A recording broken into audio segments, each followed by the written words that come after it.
Hey, welcome back to the Disney Plus Everyday Challenge. And today we have Jungle Cruise. It's just Jungle Cruise, not the Jungle Cruise. Of course, obviously, this is a brand new film, 2021.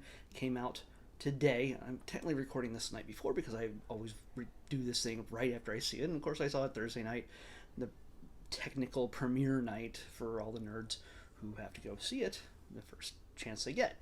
And yes, it's available on Disney Plus Premier Access, but this is one of those times, just like with Black Widow, that I went to the theaters and still wore my mask.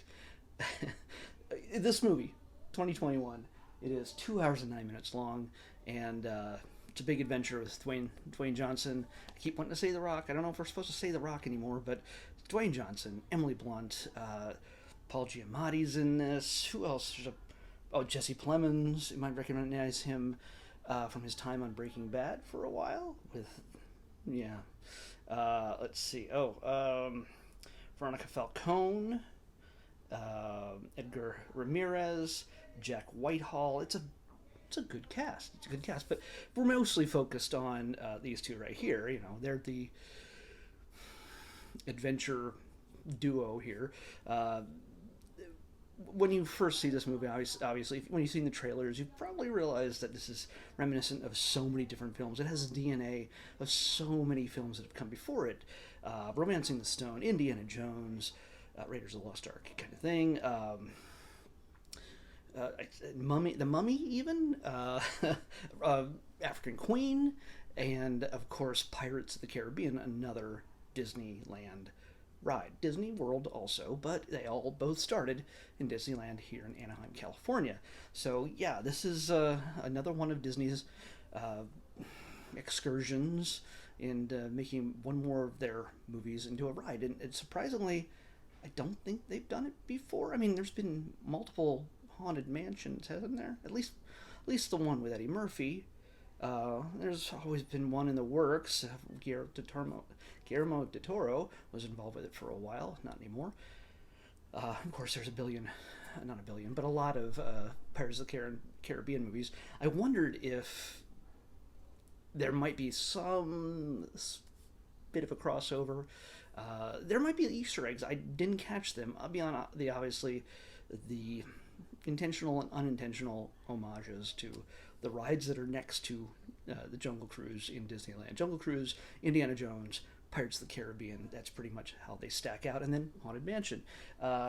Could they cross over? Could we be making a Disney a, a Disney movie universe, cinematic universe? I don't think so. I don't think so at this point, but doors are open to it. Who knows? But this story is, of course, I'm not going to give away, just in case you're worried, no spoilers. Just going to give you the setup and talk a little bit about it. So don't worry, I'm not going to give away. There are some interesting little turns here, but in the movie that are big reveals that I will not give away. But it's Emily Blunt plays Lily. She is an adventurous young woman who goes out of her way to get what she wants.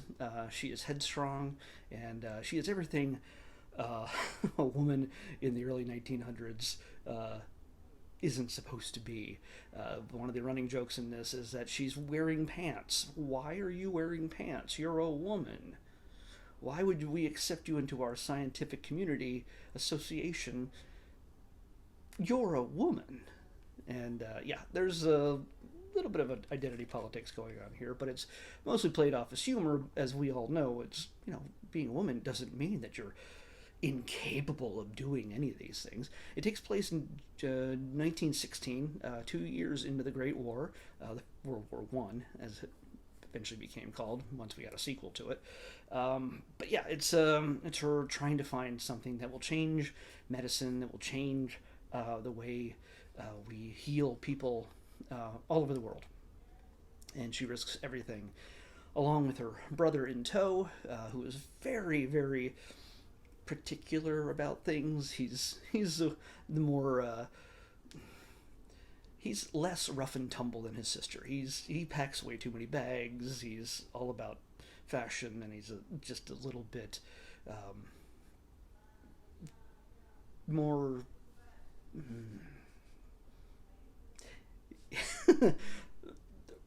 roles are technically reversed in this. I know gender roles.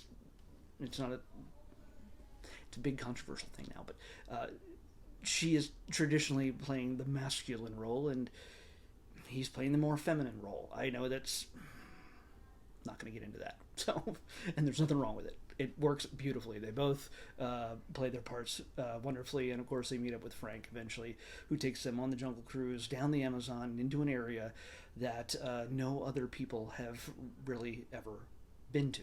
Takes them further than anybody's ever gone on the Amazon because he likes money, and so he Frank is played by Dwayne Johnson, obviously, and Dwayne is charming as always. He's a big hunky guy, but he is also the comedian of the bunch in this sense. He plays off of Emily Blunt beautifully. They have a nice back and forth between them because they're both very headstrong and they don't really care what other people think about them. He has obviously a cruise boat, and we get to see him in action early on before they even cross paths. And we get to see, for those of you who've ridden the Jungle Cruise ride, you will not be disappointed. There are many elements that are found within the this film. So yeah, I'm not giving away, but you will be happy with a lot of the elements that you see peppered throughout the film, but especially at the beginning. And but who is Frank? Well, there's a lot more to him than we thought, but you'll have to watch the movie to figure that out. So, of course, Lily is on the run from people who also want to find the thing, the artifact, the MacGuffin that will change the world, but for their own nefarious means. A German prince, played by Jesse Plemons, who is strangely, weirdly hilarious. Yes, he's the bad guy. He is evil incarnate. He is an awful guy, but he plays it with a certain sense of levity that makes the character not just I am evil, I am a German, I am a bad guy. It's not that. It's he's eccentric. He's probably the weirdest thing in this entire movie, and it's amazing. That's the way it should be. Yeah, because who needs just another angry cliche villain? This guy has a certain way. It has a certain way about him. But we know, if you've seen Jesse Plemons and other stuff, you know he plays a creepy dude real well. So without being able to tell you anything more about the film, it leaves me very limited in what I could say. But I highly recommend it. It's if you need a nice kick of adventure in your movie going, whether it's in the theater or if you feel safer at home, that's great. Either way, crank it up on the Premiere, whatever. I was going to say Premiere Access. By the time you see this, it will be available for Premiere Access, and watch it with the whole family. It's definitely a family film. There's a little bit of innuendo here and there, and we still have the kind of sexual tension between Emily and Dwayne, or Frank and Lily. But it's nothing that will confuse and upset the kids and make them ask uncomfortable questions. It's a lot of good fun. So it's an adventure very much in the style of Pirates of the Caribbean. Just that Johnny Depp isn't the weirdest person in the film. It's Jesse Plemons. So, but yeah, if you love The Rock, you love Emily Blunt. She's amazing in this, both funny and able to do all the action stuff, and just can't stop watching.